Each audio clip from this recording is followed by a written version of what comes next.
وصفة النهاردة بقى من أحسن الكيكات اللي ممكن تعمليها. حاجة كده سهلة وسريعة وما بتاخدش وقت ولا مجهود ولا مكلفة، يعني بمعنى أصح برضو كل مكوناتها إن شاء الله تبقى موجودة في البيت. ندخل بقى على المقادير بتاعتنا ونشوف احنا عملناها ازاي. هنجيب بقى شفشق الخلاط كده، هنحط فيه كوباية من الحليب وكوباية من الزيت وكوباية من السكر. الكوباية تبقى قد بعضها بالظبط، أي يعني المقدار واحد يعني. هنحط باكت من النسكافيه أو الكوفي ميكس، قهوة سريعة الذوبان. وهنحط معلقتين كبار من الكاكاو الخام الأسباني. الأسباني يا جماعة بيبقى طعمه حلو جدا، أي كاكاو اللي هو العادي ده بيبقى طعمه وحش جدا. هنضربهم في الخلاط كويس لحد ما يوصل للقوام اللي انت شايفاه ده. هنجيب بقى بولة أو طبق أو أي حاجة هنفضي فيها نص المقدار بالظبط، وهنسيب النص التاني في شفشق الخلاط زي ما هو. هنضيف عليه 3 بيضات يكونوا كبار كده، وهنحط عليهم فانيليا وهنحط عليهم عصرة ليمونة. تمام كده. مننساش بقى يا بنات نصلي على سيدنا محمد ونعمل لايك للفيديو، واللي ما اشتركش معايا في القناة يشترك علشان يوصل لكم كل جديد. وحطيت عليهم معلقة كبيرة من الخل، وهزودهم بقى معلقتين كبار من السكر علشان خليط الكيك يبقى مسكر ما يبقاش دلع يعني. ضربناهم في الخلاط طبعا لحد ما وصل للقوام اللي انت شايفاه ده. هنجيب كوبايتين كبار من الدقيق، نفس المعيار اللي احنا عايرنا بيه السكر والزيت واللبن والكلام ده كله. هنحط عليه باكت من البيكنج باودر أو ما يعادل معلقة كبيرة من البيكنج باودر، وهنقلبه. وبعد كده بقى هنفضي عليه الخليط بتاعنا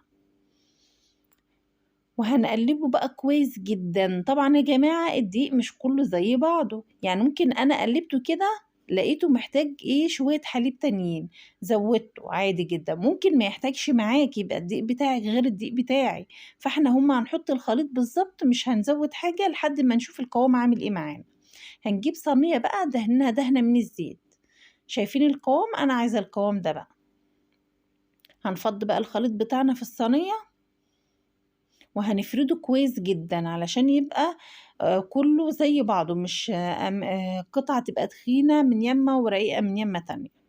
هنهز الصينية كويس قوي وهنحطها بقى في الرف الوسطاني على درجة حرارة 180 من غير ما نولع الشواية. تمام كده. طبعا انا طلعتها من الفرن يا بنات وبردت، يعني ما ينفعش نحط عليها صوص الشوكولاتة الا لما تكون باردة.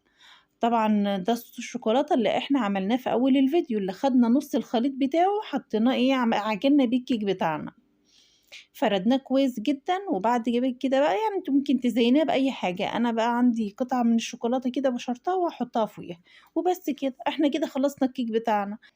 جربوا يا بنات، الكيك ده سهل جدا وطعمه لذيذ جدا جدا. بس زي ما بقولك لازم تستخدمي خامات كويسة، يعني الكاكاو يبقى كاكاو اسباني يكون طعمه حلو، ما يكونش كاكاو من العادة هتلاقيها طالعة طعمها رديء جدا معاكي. تمام كده. ممكن تستعملي برضو صينية اكبر من دي، بحيث ان كوبايتين الدقيق برضو ممكن يبقى القطعة تبقى طالعة ارق من دي شوية. على فكرة يا بنات الكيكة نفشت قوي معايا كده علشان انا سرحت وانا بحط الخل، وحطيت معلقتين كبار من الخل. هو المفروض معلقة واحدة بس، فعشان كده نفشت معايا جامد يعني. فانتوا حطوا معلقة واحدة بس من الخل. شايفين جمالها عاملة ازاي مع كوباية شاي بقى كده تجنن. شايفين جمالها؟ سهلة وسريعة وزي العسل كمان. جربوها يا بنات ومش هتندموا، طعمها لذيذ جدا جدا. وبألف هنا وشفا للي يجربها.